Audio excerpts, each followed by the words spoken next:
Hello बच्चों, let's see this question. The question says read the following statements and choose the set of correct statements. तो यहाँ statements हैं euchromatin is loosely packed chromatin, heterochromatin is transcriptionally active, histone octamer is wrapped by a negatively charged DNA in nucleosome, histones are rich in lysine and arginine, a typical nucleosome contains 400 base pairs of DNA helix और यहाँ हमें choose करना है the correct answer from the options given below. So the key concept here is packaging of DNA in eukaryotes. Eukaryotes में DNA की packaging दो levels पे होती है. First one is the low level of packaging and second one is the higher level of packaging. सबसे पहले बात करते हैं लो लेवल ऑफ पैकेजिंग की.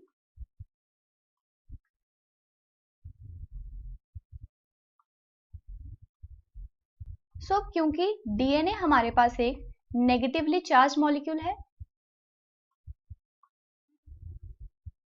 प्लस ये एसिडिक भी होता है, इसलिए हमें इसे बाइंड करना पड़ेगा विद द हिस्टोन प्रोटीन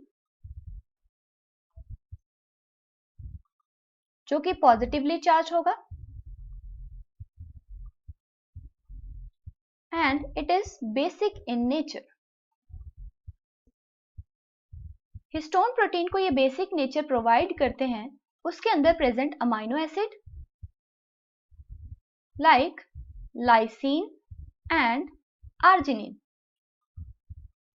जो कि बेसिक अमाइनो एसिड्स हैं, जिसकी वजह से इसका नेचर कैसा हो जाएगा, बेसिक. सेकेंडली, इन अमाइनो एसिड्स की जो साइड चेन होती है इट इज पॉजिटिवली चार्ज्ड, जिसकी वजह से हिस्टोन के ऊपर भी पॉजिटिव चार्ज आ जाता है. हिस्टोन प्रोटीन के पास सब यूनिट्स होते हैं H1, H2A, H2B, H3 and H4. और यहाँ पे H2A, H2B, H3 and H4 जो हैं इनकी डबल कॉपी प्रेजेंट होती है,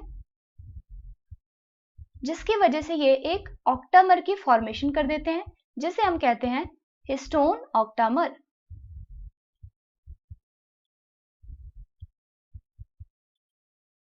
So this is H2A, H2B, H3 and H4.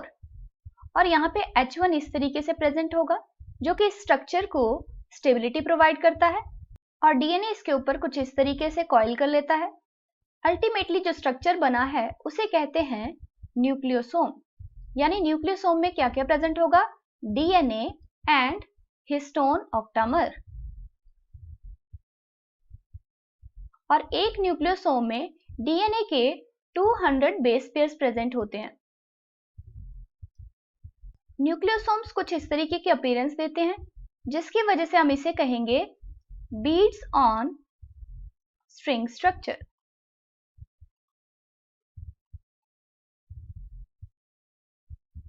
DNA के हायर लेवल ऑफ पैकेजिंग की बात करें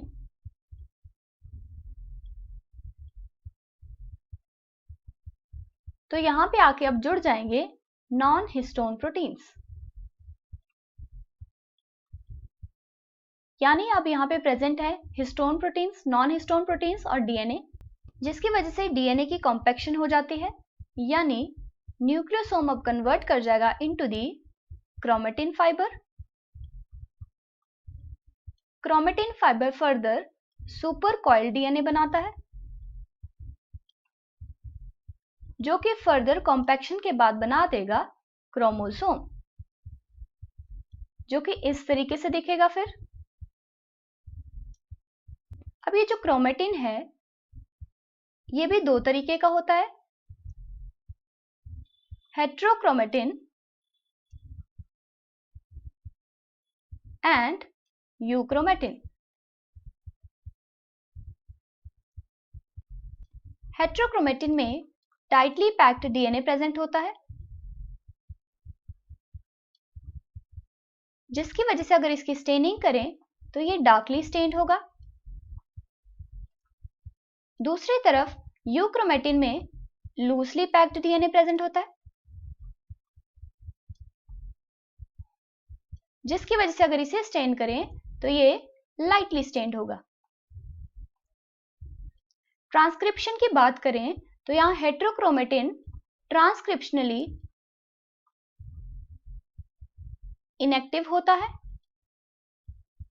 क्योंकि ये बहुत ही टाइटली पैक्ड है। दूसरी तरफ यूक्रोमेटिन ट्रांसक्रिप्शनली एक्टिव होगा।